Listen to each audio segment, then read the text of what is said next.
Thank you for checking out Value Driven Life. I'm your host, Coach Chris McMahon, and today I am very excited to sit down and talk with Jordan Lips.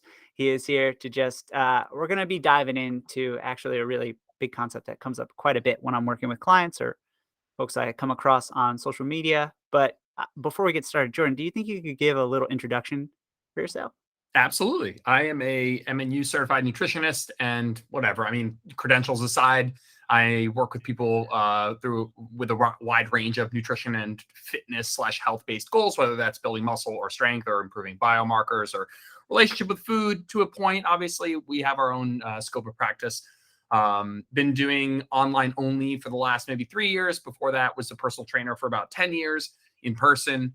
COVID pushed me to give 100% online a shot, and I've absolutely loved it. Right now, I coach people one-on-one, again, for all of those things I just mentioned. And I also have a group program mostly based around hypertrophy training. And so if you're somebody who's looking to like offload the training side of things to somebody else, that's a wonderful option. So those are the two things I'm doing right now.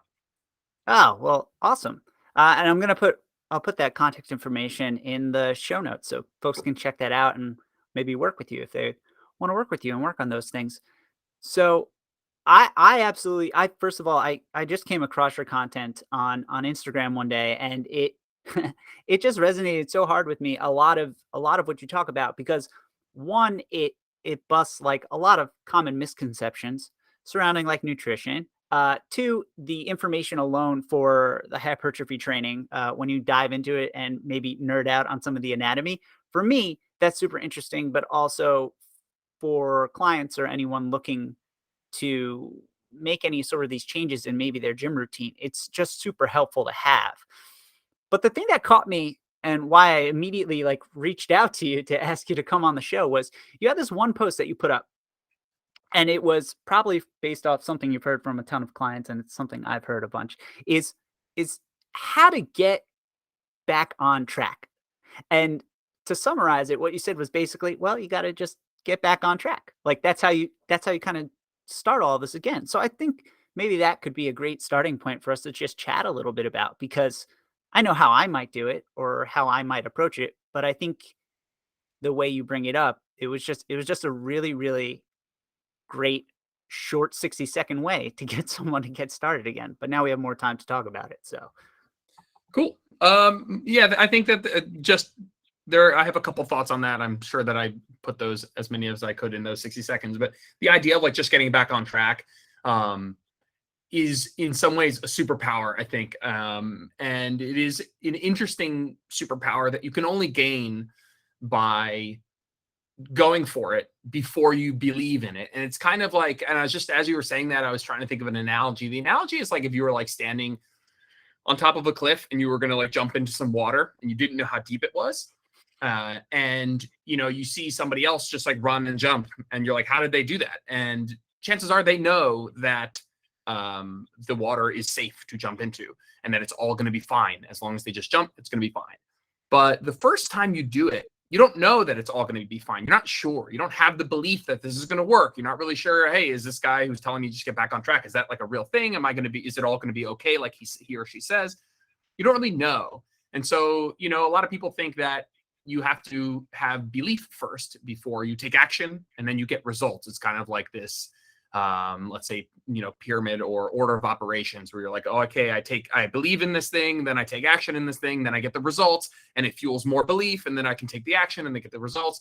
And they think that the first thing is the belief. But in this context, I find the get back on track thing to be interesting because when I work with clients, there's like a little hesitation, a little skepticism that is actually like it is actually going to be fine if they just get back on track. They're not really sure. They think they need to do some big overcompensation. They need to slash calories. They need to get on the treadmill, do excessive cardio, whatever, make up for whatever they did. When in reality, you and I probably both know that if you just kind of go back to your normal, that's very likely healthier from a psychological perspective, but also from a consequential perspective, also will, wash out whatever thing you did that was like off your target plan. And so that's a long-winded way of saying that I find it interesting because as a coach, I just want to relay the information. This is something you're going to have to do before you believe in it. You have to take the action before you believe in it. And when you take the action, you will get the results. And by going in that order, then you will have the belief. And it will be this, the order of operations does not start with belief, it starts with action. And so it's a thing that you have to do. Like everyone listening is like, yeah, just get back on track. They all hear it. But most people have never actually like committed to doing that on a regular basis as a default option in the midst of guilt, in the midst of these feelings that creep up that make us want to overcompensate.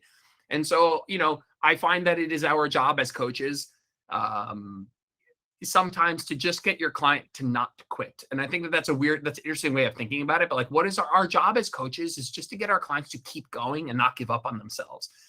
Obviously is way more than that as well, whatever. But I think that one perspective that I've always found interesting is just getting your client. It's something Jordan Syed told me a long time ago. It's like, just get your client to not quit today, every day. Do that and just go in the mindset of like, when you're trying to have a conversation with your clients, like, how do I get them to not quit today? How do I get them to just take a positive action today? And so that like getting back on track being a superpower. It's like, I think of myself as an example of the, not necessarily where my clients are. And I know that it's all going to be fine. I know that, a certain, I overate on one day. Let's say I ate more calories than I had intended to, or I didn't track, or I was on vacation, or I missed some workouts. Because I have the knowledge, the belief, the understanding already, I know that these things aren't very consequential. And so getting back on track or resisting the urge to overcompensate isn't difficult. But if you don't know that, and you have not gone through this, which is the majority of people, you don't know. And so my goal is normally when I'm working with a client to help them understand that it's okay that they don't know that this will work. It's okay that there are those feelings of I want to overcompensate that creep up. But to do this thing now while you aren't so sure about it, so that you learn. I mean, the classic example is like clients getting back from vacation. And like, do they want to weigh in or not? They see that their body weight is up. They're like, well, I just want to avoid the scale. I know it's going to be up. And it's like sometimes going through that and seeing that the scale goes up and that seeing that the scale just goes back down. If you just get back to you plug back into whatever you were doing before your, more normal routine, let's say, that process can be amazing for clients who have never actually seen that sort of spike in weight. And then it just comes back to normal. Guess what? Without you having to go fucking nuts about it. And so that's always something that I find interesting is like getting somebody to do something before they believe in it so that they can get a result from it so that they can believe in it in the future. Yeah. Yeah.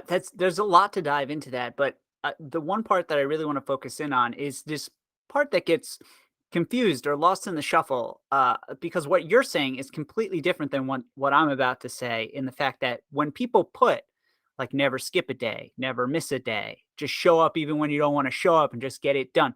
Like that, I think someone hearing what you're saying could easily be like, oh, so that's like in the same alignment, but it's not. Actually, what you're saying is put a marble in the success jar before you have the success, and then you get to kind of build the roadmap to get there. The way I like to look at it is like you got those 4 levels of motivation technically. You have the most external motivator, which is usually where maybe a new client, maybe someone you work with or someone I work with comes back from vacation and they're like, "You know what? I ate cookies every single day of that vacation and went to the buffet, and I had all the drinks, and I didn't even hit my step count. We just kind of hung out. Like, I definitely need to skip X or Y so I get to my place where I want to be, so my coach, my friend, my spouse doesn't judge me in a harsh way, because the motivator is external. The cool thing in that way, Jordan, is that you do get to be an external motivator, but you also get to guide someone to move towards that other end of the spectrum, which is the internal motivation, which is I highly value moving my body or eating in a way that leaves me feeling energized because it's a value for me. It's of importance to me. And I just think it's super interesting to come from it from the concept of like, yeah, we just need to not have someone quit today. So I guess for me, how do you begin that conversation or begin that dialogue to help someone start to understand like, okay, well let's look at this one small part of the whole. Let's look at this one thing. Like what might be if someone was listening to this and they were kind of in this mindset, what would be the starting point that you might give them or you might give this hypothetical client?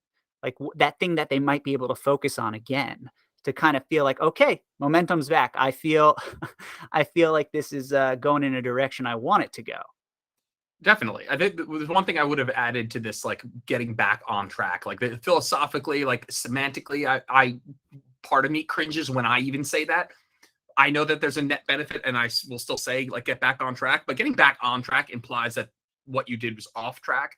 And I'm not, again, I think words are important. They're only important to a point, though. I think we should still keep everything in context. But if you're somebody who hears like getting back on track, and you're kind of reverse associating that with, okay, what I did was now off track and bad, I would just want to voice this idea of like going away on vacation and enjoying yourself and maybe moving less and eating more is probably on track of what your best life is. And so it's not like I did something bad and now I need to do something good and I was off track and I had to be on track, man. I would say eating more on vacation and being a couple pounds up is probably on track of living my best life over the course of this one life that I get. So I think that that's like just one thing I would add. It's like, don't come back from vacation and be like, oh, I really, I was really off track. No, you ate more. Let's just call it what it was. You ate more, you moved less. And I got to tell you, eating more and moving less on vacation in some contexts is exactly what you should be doing on vacation. And so, or at least like, let's say putting less overall emphasis on those two categories and being present and enjoying the, how many vacations you get to take in your lifetime. And so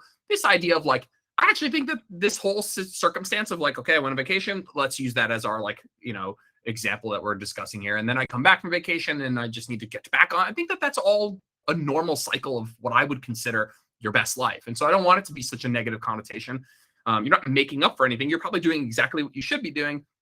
And to your question of like, how do we get somebody to just take that forward step?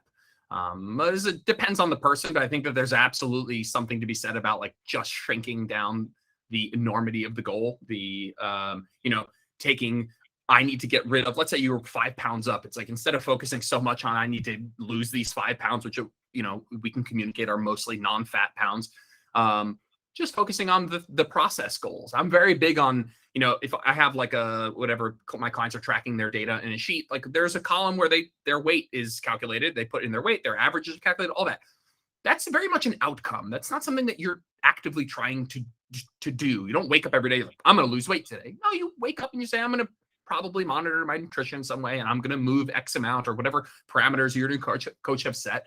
And so I would just shrink it back to the process-oriented goals of like, hey, we can only do these three things here. We can, hit our calories, our protein, and our steps, and that's all we can do. And it's literally the only thing you can control. And so those are the things that we should just kind of shrink it. And maybe we don't even think about, 2 weeks. Maybe we're like, hey, we're just going to focus on these next 3 days. Let's get 10,000 steps these next 3 days, or whatever position that your client is in with what things they are tracking. Just kind of shrinking it down into something smaller and really focusing on process versus outcome, I think is something that, depending on the client and where they are and what they're tracking, you can apply that to anybody.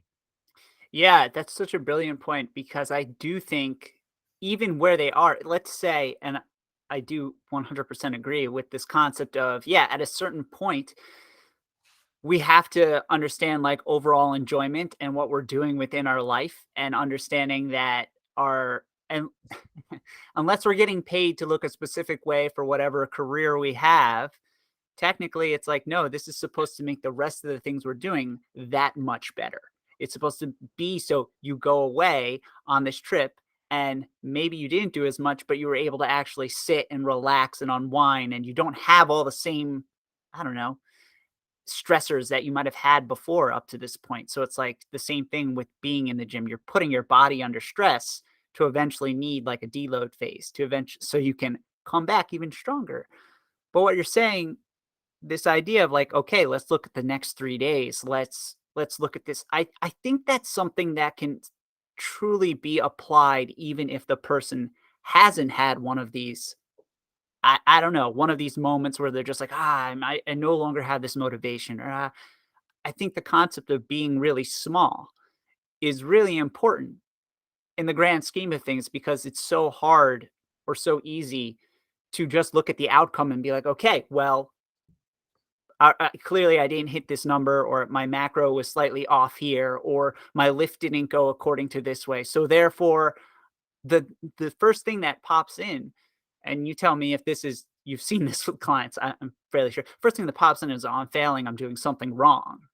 Like I'm not actually, their mindset is very fixed on having to have this specific thing.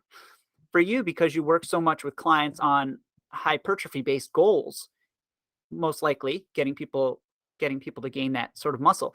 Do you find that it becomes a little bit easier for them to kind of be like, you know what? I don't see this the way I thought I would see this after doing this for X amount of time.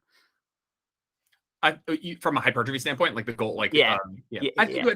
I think we also would be remiss to not take it back one step and just talk about setting expectations. Like if you haven't discussed the end of the vacation and the transition back to normalcy, if you haven't discussed that with your client beforehand, then the time to discuss that is not when they're like, they get on the scale and they come back and they're like, oh my God, look at that. I'm up in weight and I'm freaking out. Like there should have been a discussion about how to go about this and what your plan was.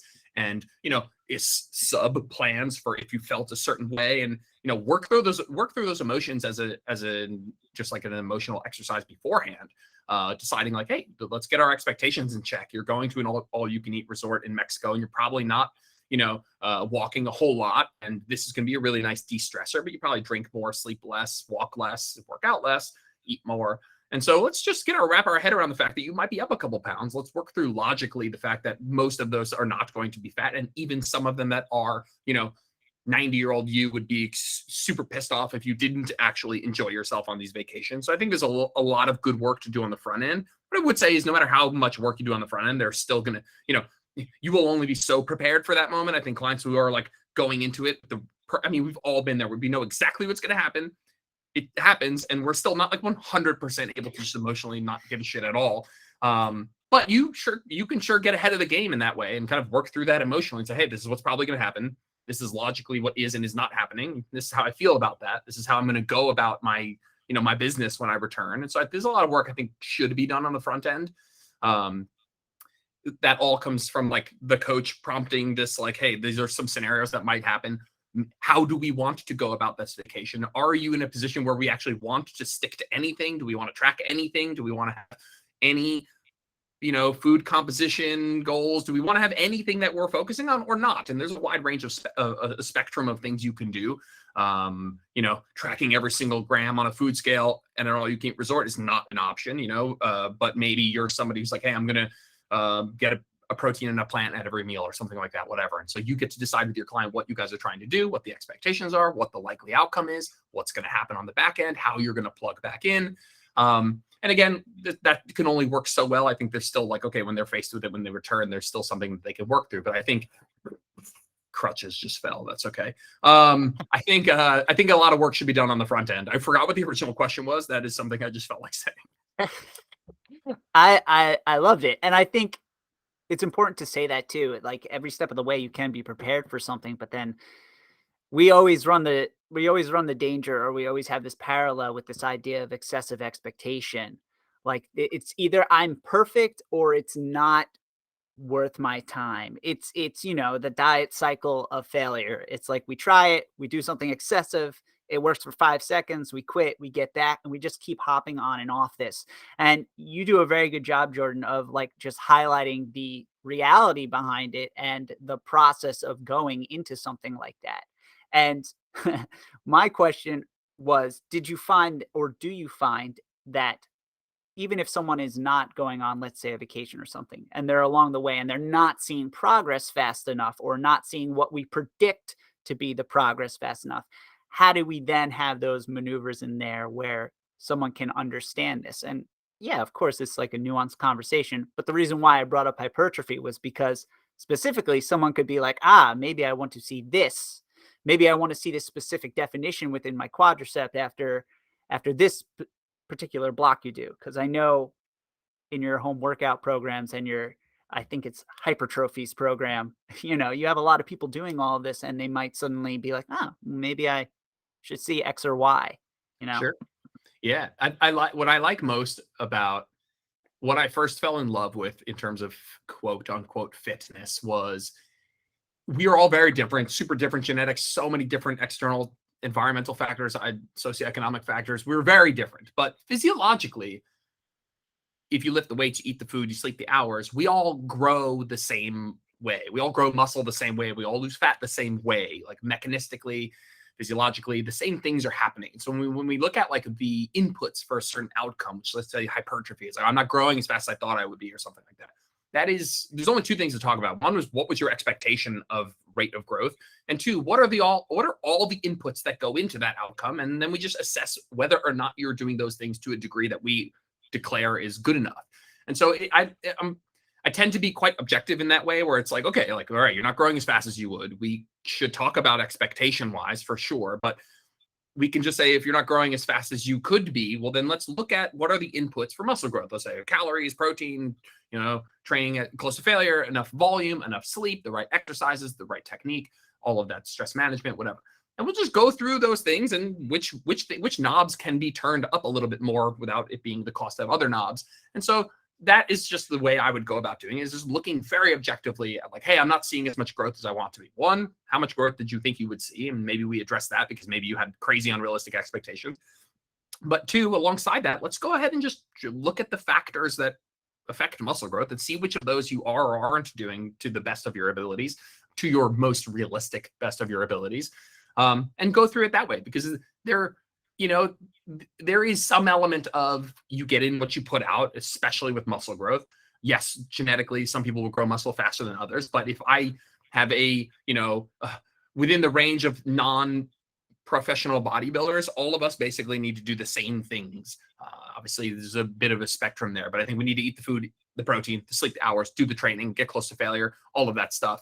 And so I like to just be objective about what are the things you can control, and then go through whether or not you're doing those, whatever, to the best of your abilities to get to the expected result, which in and of itself might need adjusting. Yeah, I think it's an interesting topic here, during the idea of, like, one, realistic, two, being objective.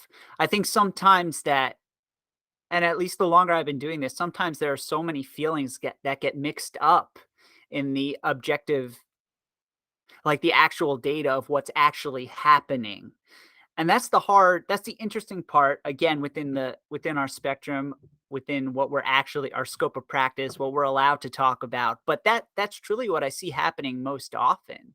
It's like when you have the conversation with the client who wants to lose weight, and you tell them you have to be in a calorie deficit, and they say, okay, I'm definitely not eating a lot. I should be losing weight. And then you go and you look and you're like, well, you're eating a lot of snacks, or, well, X or Y.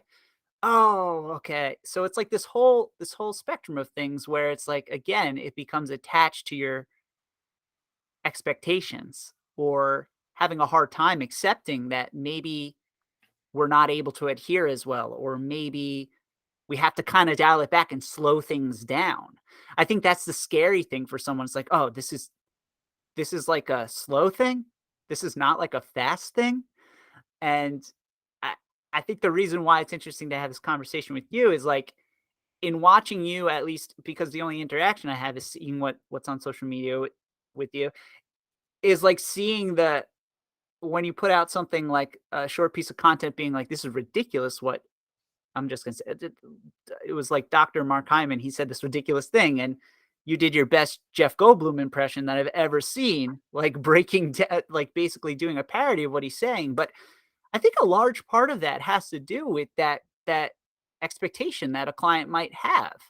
Like, if it's, I tweak this one thing, then, well, everything's going to be fixed and my gut microbiome will be exactly where it's supposed to be, and I'll never, so it's like, how do we even begin to decipher that? Like, how do we even begin to help someone be able to to recognize that, oh, okay, these factors, these things, they're not really at play here. It's much simpler, actually, you know.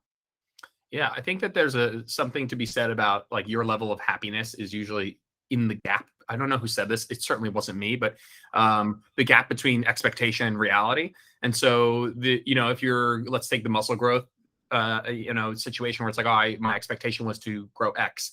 Well, like, and you're not feeling good about where your reality is. It's whether it's either a problem with the reality of your efforts needs to go up to meet the actual expectation that you had, or the expectation needs to come down to meet where the reality of what your situation is, or there's somewhere in the middle. And if the bigger the gap between the reality and the expectations, chances are the less happy you are with what's going on. And so, I mean, I gotta say, the number 100% thing that I do as a coach is show you what things cost and help you have better tools to achieve that thing if you so choose. But the biggest thing that I will do as a coach is just help explain what something costs, because it is not our job to decide whether your client wants something or not. It's not our job to push our client to get something to a degree. That's an arguable statement. I mean, support is a word I would rather use than push. And so at the end of the day, it's not your job to push your client to do something. It's your job to help illuminate what certain things cost and help your client, obviously, potentially small changes to their life, tools in the toolbox of education, stuff that they didn't know that would make it easier, whether that's resources or just support through Zoom calls and being there for them and being a person in their life who normalizes their goals. Those are things that I find way more important than a lot of like the nuts and bolts of the physiology. It's like helping somebody, I get as many clients who have, I would almost go as far as say I have more clients, or let's say less clients who make amazing physical transformations and more clients who make, whether or not they make physical transformations, they land in a place where expectation and reality are much closer. And whether that's with weight loss or with muscle gain or with no changes at all, they should leave mentally in a better place. And so I actually am just as happy when I have clients who are like, actually, I don't want to do fat loss right now. I didn't understand what it would cost. You've shown me what it would cost, and you've shown me how much more I enjoy not paying that. The things I'd have to give up to achieve this, even with all the tools and the support, the juice isn't worth the squeeze for me right now. And so whether that's not coaching with me anymore or just transitioning to maintenance or pursuing just a different goal that better matches what they actually want, I find that to be just like, a lot of people ask me why I don't do a lot of before and afters. I have a ton of before and after photos of people that have lost weight. It's a little cringy to me though, because there are just as many people that I'm equally proud of, just on the nature of like, I'm proud of anybody who does something that they want to do and they feel good about it in a good headspace. But it's a little cringy because I feel like I want to also talk about clients who are like, wow, I didn't lose as much weight, but I have such a better handle on stuff like we talked about prior, whether it's like going on vacation or, being able to have a day where, I ate food that I didn't plan on and I don't feel very good. And then I don't punish myself afterwards. It's like hard to put that in a picture, And so I think that that's something that we should be discussing a little bit more. I think just whether we discuss it or not, it's something that I'm happy to do myself as a coach, where the stupid analogy I always give, and I just feel remiss if I won't say it, is like, if you go to Best Buy and you look at the TVs and you walk in the back, every time I go to Best Buy, this happens literally every single time, and I see like the crazy 8K curved TV with like, they're always showing like some crazy like insects, something that shows like crazy detail. I'm like, wow, that TV is fucking awesome. It's beautiful, so clean, crisp. Wow, that's awesome. And then I look at the price tag. It's like $4,000 or something, whatever. And in that moment, I've said, okay, this thing that I saw is cool, the TV, how amazing the TV is. Let's call that like fat loss. And then I thought it was cool. I registered that in my brain. This is cool. I want that thing. And then I looked at the price and I was like, oh, actually, that is to me totally not worth it.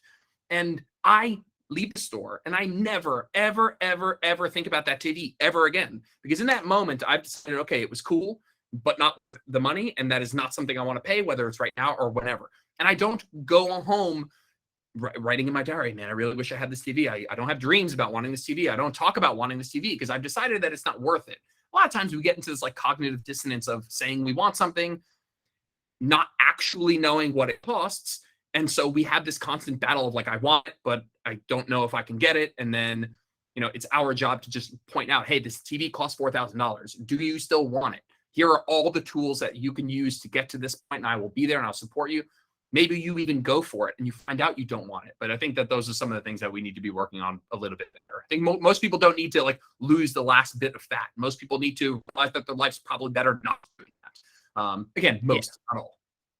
Yeah, I think there's so many really awesome points here, Jordan. I don't want to forget. I don't want to forget them because you gave so much there. But in talking about the last, like let's say the last 5 to 10 pounds that someone wants to lose, I had this conversation with Mike Dola actually last week because he's going to be on the podcast soon. It's this concept of like, do I need to hit this specific number to feel like anything I've done has been worth it? And for someone, maybe again, there's a specific group of person where they're stepping out on a stage and they're a competitor. Where yes, do I work with that person? No, that's not the type of person I work with. It's just That's not what I specialize in. But having the freedom to be like, all right, I can exist in these 10 to 5 to maybe 15 pounds where I can fluctuate and I feel good in my body and I'm aware of what technically maybe Jordan would tell me or what Chris would tell me, to be able to dial that in a little bit more. Maybe that does require a little bit of structure there, but at the same time, I'm not sacrificing so much. I'm not shopping in Best Buy in hopes that there's suddenly like a half off mark on that TV. I'm just aware that, oh yes, these are the things I'll have to dial in. And the other part that I wanted to address was actually am pretty much there with you on before and after photos, because I do think it's such a valid metric to have for someone to have a point of like reference Totally. for them to know, because again, it manages our expectations, but it also helps someone be like, oh wait, I actually did make a change, I just don't see it. I can't see it. I've been with myself 24 hours 365. I don't see those things, but now I do. But on the other half of it, it's like I believe, it's just my belief, if someone sees all those before and after photos, it could be motivating for someone to be like, I really want a before and after photo like that, but they're not aware of what goes into it. It could also be really demotivating for someone because they're like, I don't know if I can do what that person did. So it's like this really interesting dichotomy of things. It's like, how do we foster a place where someone's like, oh, fitness is technically open to anyone? And I think it's just my thought. Not everyone might agree with me, and that's cool. But I just think sometimes if that's all you're selling yourself on, because technically that's what we are, we're coaches and we do sell our services. If that's the only thing we have are just a ton of before and after photos, if that's all we're ever sharing on social media, I don't think it's actually helping someone all the time. Could be that one person, it's just what they need, but I think it limits it sets a bar at a level where someone could be just too intimidated to even get started.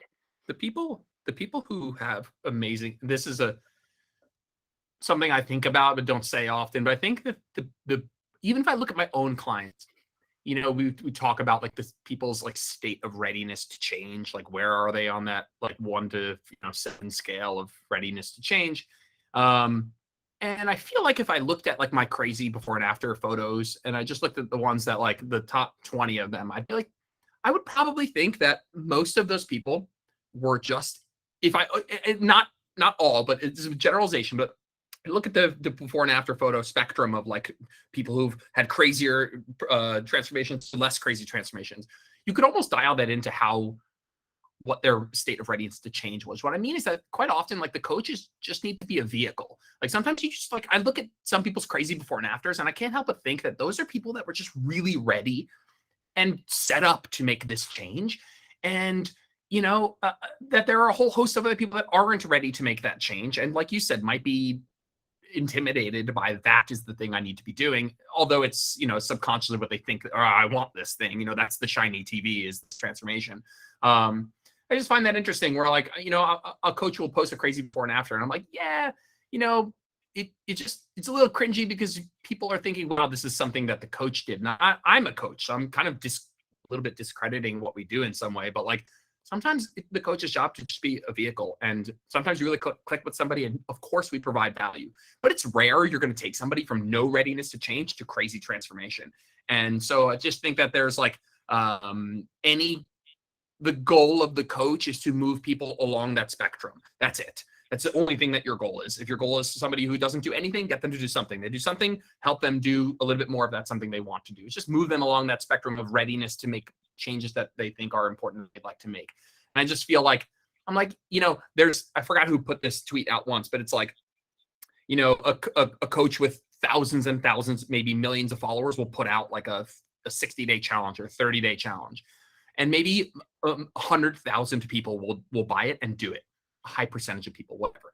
Of that percentage of people, like 100 of them will have crazy transformations. Of those 100 people, 2 of them will get shown on social media with crazy transformations. Of those 2 people, other millions of people will think that that's what they're going to get. It's just very rarely the case. Like I'm way more there's way more, every coach knows there's way more going on behind the scenes than people just making crazy fat loss transformations. Like, again, what's this person's headspace? What did they sacrifice to get? What is their life currently like? Were they able to maintain this? What is their headspace like? And so a lot going on there.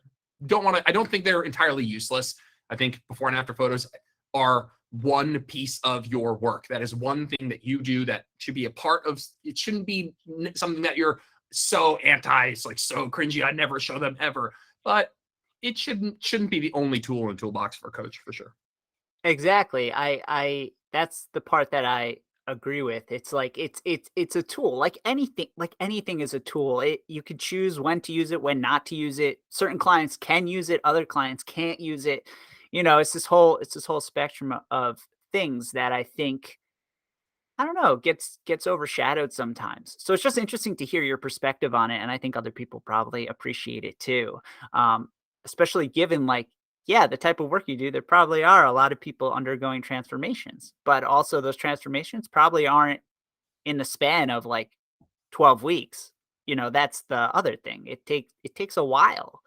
It does. To have these things that are more long term, more ingrained as a habit. So Jordan, for me, this is me just wanting to know this. Like, what made you just dive in to fitness? Because for folks who don't know, it's on your website. I've heard you talk about it. You were gonna go to law school. You were like all set to do it. And now here you are, like 13 years later, and it's like, oh, this is what I do now. And you know, that type of thinking or that style of thinking probably has served you really, really well, especially from like the analytical side and being able to be objective about things, understand this thing, the reasoning that goes into all the coaching that you do and everything. So how does Jordan one day wake up and he goes, you know what, I'm going to give this a go? Because I think a lot of people, that's kind of what clients are going through when they finally decide to invest in a coach or work with a coach or even start taking 10,000 steps a day. It's like they wake up one day and they literally do go, today's the day. Like, I'm just going to do. So what was that for you, Jordan?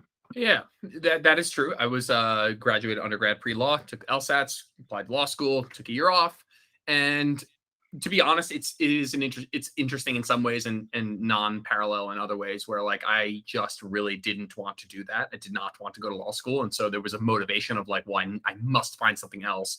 And a bit of this fell in my lap. We had a gym that I was in my hometown. It's like more of a boutique style gym. I know a lot of personal trainers start in like big box gyms, Gold's, LA, whatever. That was not this place. It was very mom and pop. The owner was a trainer, just a guy, actually an ex like world powerlifting champion. So like in some ways had like a lot of good knowledge. In other ways had some not as good knowledge. And really fell in love with like working with the individual, and frankly fell in love with the autonomy side of things. And I got really into the personal responsibility argument behind, like, let's say obesity or just all of this. Like, I'm very into the autonomy and the extreme ownership of this, to quote a great man, Jocko. And that was to some degrees very helpful because I think that if we just look at obesity in general, but just anything, there's some element of things you can change, some that you can't change. And I got really into what you can change and taking extreme ownership. And, that was both good and bad. I think I went a little bit in too deep, and I was really great for some clients and really not great for others. And like you said, the objective analytical side of my brain was running full speed. And I could tell that there was a big parallel between, being able to have that brain that wanted to, really enjoyed taking the LSATs and having a brain that also loved looking at the data and the numbers. And I really needed to do a lot of work on the EQ side of things and understanding behavior change and psychology a bit more. And so I always recommend to like coaches out there that if you're going to do like a kinesiology or exercise physiology degree or something like that, that's cool. But like the average coach who understands energy balance and like, provides a good service that supports their clients with high EQ, understanding like just how to speak to your clients. There's a good book, Motivational Interviewing, whatever, just like understanding how to speak with clients and get the sort of behavior change that's going to be lasting is going to go a lot further than somebody who can tell me like, chemically at the cellular level, what's happening during hypertrophy or, some of the intellectual banter that goes on social media. And so I had to do a lot of work on the EQ, and I think more people should be doing that. A lot of people want to talk about, fitness and nutrition books as a coach. It's like, go get motivational interviewing and read it 100 times. And it just internalize it and make it your default conversational method. And so for me, it took a long time to figure that out. I had to fail a lot of clients and honestly, young me put a lot of blame on the individual, like, oh, you just can't hack it. This is like, you just don't want it bad enough. And that was important for me. Unfortunately, I came at the cost of other people's success, when I was 20, 21, 22. But that was an interesting experience for me because I think I learned a lot more. I only had one mode, and that mode was personal responsibility. Take control of your life. If you want it, do it. If you don't want it, don't do it. And there's still some of that lingers today, but I think there was a lot of me that got too deep in that. And so for the last several years, I've been trying to unravel that, of course, and add a little bit more EQ and understand that just how different people can be and how people respond differently to different coaching styles. And, while my default might be a bit more direct, that I think best case scenario, you sometimes have to give people what they want to give them what they need. And so sometimes it's not always just direct with a lot of periods. Sometimes it's like, hey, let's go at this more conversationally. And that actually led me to increase my prices. But what I mean is that actually led me to do a different type of coaching where I tend to prefer to charge more, to give more. I'd rather spend more time Zoom. I have clients who are like, I never have seen my coach live. I've never even Zoomed with them. I've never and by the way, there's nothing wrong with that because there are going to be some people who really don't need that and thrive on that and would rather pay a little less because they're in a different space. And so that's awesome. I found myself really enjoying catering. Like, let's spend more time together. Let's have more communication. Let's text. Let's Zoom. Even if that costs you a little bit more, that's the kind of thing that I'd like to do. That was a really long answer. So hopefully that was remotely helpful. No, that was very helpful actually, because I don't think a lot of coaches are open and honest about what it was like when they first started coaching. I do think they are open and honest, and they're like, yeah, I had clients do max deadlift going right into box jumps with like heavy kettlebell swings, right? Like, I made mistakes like that. Totally open and honest book about that. I made so many mistakes. I remember going and working in this gym. I had no degree or anything in fitness. They automatically gave me a client my first day there. I didn't even have a personal training cert yet. And I just had them do like med ball slams and like shuffles for like 30 minutes. They were drenched in sweat. They were a client for a while. But the other side of that I don't think is talked about enough is actually the ability to say, you know what? It was probably me not providing the space for someone to be able to figure out their things. And kind of like what we talked about a little while ago, this idea of our own bias being pushed upon someone. In PN, I believe they call it like a nutritional agnostic. Like, you kind of like, you don't pick a side. You don't, if someone wants to do something, you're willing to understand. Same as in, like, if someone came to you and was like, I really want to do X or Y in the gym, you might know all the logical reasons why. Yeah, that's probably not going to work. But like you say, you explain the cost, what goes into that. If you want like a 3 times body weight, like lift, there's going to be things that go into that, especially because you're a novice lifter. It's not going to happen overnight.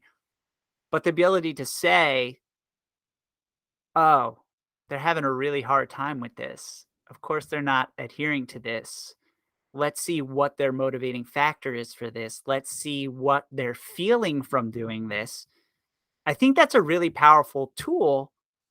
And how I refer to it is just basically recognizing you're working with humans. Like, that's really what it is. It's like, we're working with humans. We're not working with an algorithm. We're not working with numbers. There's so much more that goes into that. Even for the person who is being successful, there's still a cost there. There's still something that's coming through. So I personally can really appreciate you being honest and saying, yeah, in the beginning, it was black or white. There was no middle. And existing in the middle really is what allows someone to thrive technically. It's what gives that client the forgiveness with themselves.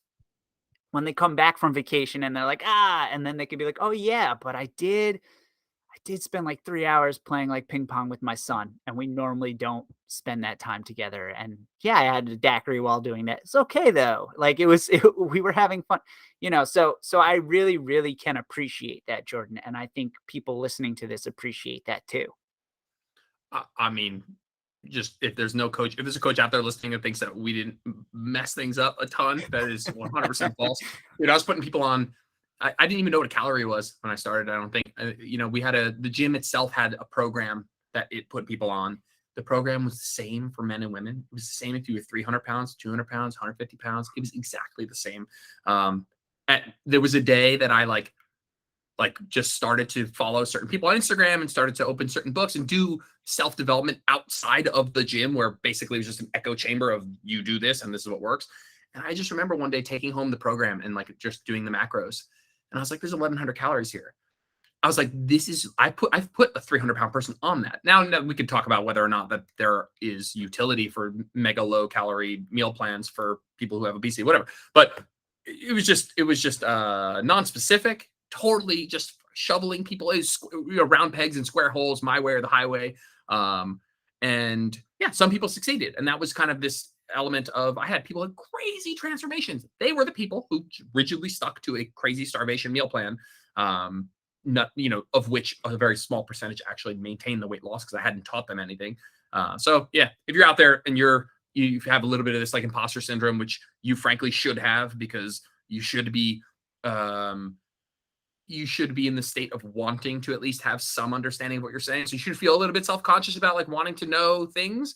In the same vein perspective of not knowing you don't need to know everything to help people, for sure. Yeah, and I think I've been doing this a while, and you've been doing this a while. For me, at least, I'm always okay with admitting I don't know. Like, I don't know the answer to everything. Just like you probably know the answers to things that I don't know the answers to. That's why I'd probably ask someone if I didn't have the answer, or I'd use the Google machine and I would do more research on something. I think it's having this idea that we have to have all the answers because we're someone's coach. We need to know everything. We need to have all the answer. You won't. You just won't. And it's okay. And your ability to say that you don't know is going to make you that much better of a coach. Same thing with the client too, saying, I don't know, or this doesn't feel right, or this doesn't feel good. You're not hurting our feelings. Like, you're not hurting your coach's feelings if you say how you're actually feeling. In fact, I guarantee you will have better results and you will stay with something longer because you feel like you're seen and heard, and you feel like you're not broken because it's not working for you. It's the concept with like 1,100 calorie meal plan for someone who is, let's say, 400 pounds. It's like, yeah, you'll lose weight really, really fast. But how does that actually feel? But how do we actually make it where it's like, okay, yep, you'll lose a lot of weight really fast. And yeah, someone technically could be on a more dramatic calorie deficit if they had like a large amount of weight to lose. But then we have to look at, do we move it back up so we feel like we're not going to pass out all the time? Like, there's so much that goes into it. But Betty Sue, who's like 5 foot and wants to lose like 25 pounds, it's like 11. Let's say that would probably be like it's 1,100 for everyone, but we can move it down smaller for probably that person of that size. You know what I mean? It's just, there's so much that goes into it. So yeah. There's not really a question in there. It was just more summarizing everything you just said. Yeah, I agree. I think that's just and there's a with the working with humans comment that you made. I think that there's a big break or obsession these days with like biomechanics and exercise technique, which I think is super cool. And when I say cool, I mean, to me, it's intellectually stimulating. From an intellectually, like there's like a puzzle that needs to make sense in my brain, which I love. But it's such a wide spectrum of what can work. And sometimes you have, like you said, you have a client who's like, I really want to do this. And you're like, well, it might not be optimal, but there's a lot of ways to get good results. There are probably better ways than others if your goal is best results, but most people can get really good results in an infinite amount of ways. Just walk into any gym ever and you see jacked people doing stupid things. That's not a prescription to go do stupid things. It's just that there is a lot of forgiving nature to this. And if someone, I think that a good coach is going to, if you look at my programming in the group, which is admittedly, obviously a very general group, there are going to be things in there that are like, well, I heard this is not optimal. It's like, yeah, it's not optimal. Do you like it though? Yeah, I like it. I was like, all right, it's fantastic. Then we're going to do it, because not optimal means maybe you get 95% of the benefit, but 95% plus enjoyment equals I do this long term and I really do, get better results. Yeah, it's truly about adherence and less about impressing other people in the industry. I think that's a big part of it too. It's like, yes, I bias this specific muscle group, and we're definitely going to see growth here. Oh, wait, you hate doing this exercise? Okay, well, you're probably not going to want to do it much longer anyway. Right. So it's just interesting to have that sort of conversation. I enjoy getting to talk to other coaches who approve of the human condition. Right. Yeah. So Jordan, before we wrap things up, one of the questions I always ask everyone: if you could go back to yourself at the start of your career, which we kind of talked about anyway, what is one piece of advice that you would give to yourself? Like one thing that you would want to tell yourself that you maybe know now. It could be about yourself, it could be about your coaching style, it could be about whatever you want it to be. Uh, what do you think that would be, Jordan? Um, I want I want to say nothing, but only because that is not because everything worked out perfectly from day one, but that is because I think that there is some amount of fudging it up that led me to get to a point where I want to fudge it up less. That led me to a point where I think personal growth is important, and continued education is important. I think I would have maybe encouraged my clients to ask why more often, and I think that would have sooner illuminated the fact that I didn't have that many answers, and maybe I would have set off on this path right out of the gate. And I think there's so much good and bad information out there, but depending on if you curate your social media to follow potentially people who care more about, wow, let me just back out of that real quick before I say things that are a little out of line here. But I think that if you encourage your clients to ask why, you will get questions more often, and you will have to be pushed out of your comfort zone sooner and more frequently. It was not a two-way street for like 5 or 6 years. It was, this is what you do and this is how you do it. And there was some support alongside, but there was no, well, why am I doing this? And could I maybe do it this other way that this just as good, or could this work really, maybe this molds better for me? And so I would encourage, I have a group of 500 people in this group programming, and people always feel like a little, I have a group Zoom, and people are like, they don't hate to, but I can understand people are a little hesitant to pick apart the program and ask me why I did it. And I'm like, no, you must do that if you're thinking about this, because everything I do needs to be defensible in some way, or I'm going to go out and find the answer for you. And so encouraging your clients to ask why will more quickly either help you help them to help them understand it better, or help you realize what you don't know and help you get on a path of actually working with a regular person and getting their questions is the most specific information that you need, is what the actual human being, the quote average person, doesn't know. That is the stuff that you want to be asked. You might think that's something simple like what's the difference between like a pea protein and like the protein in beans versus like an egg or something like that. What's the difference? You might assume that people know that, but make sure that you leave your door open and actively encourage your clients to ask questions. I would tell myself that I spent like 5 years not, really fielding those questions and sitting atop this mount of ignorance of thinking I knew everything. And so that's something I would tell my younger self. That's a really good piece of information that anyone can apply, even if they have nothing to do with fitness. I think it's such an important thing.